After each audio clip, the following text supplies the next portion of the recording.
的名是吴基训，我的台中东势人。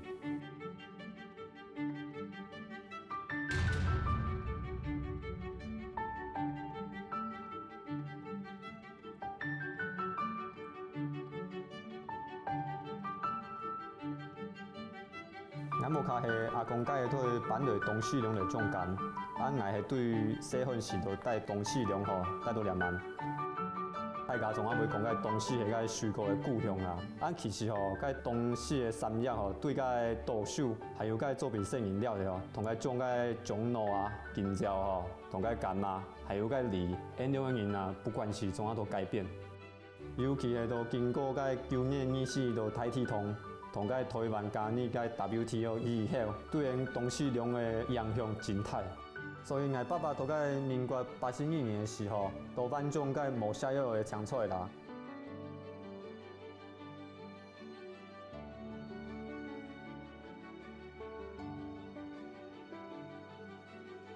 以前去了社会上吼，系为了保护沿用的人啊，沿他们为了生发，沿都会种出去。因他们做农吼是一种专业啦，因为真勇敢吼，去试真多东西啦，不管是怎啊都做改变，一定会寻到新的出路。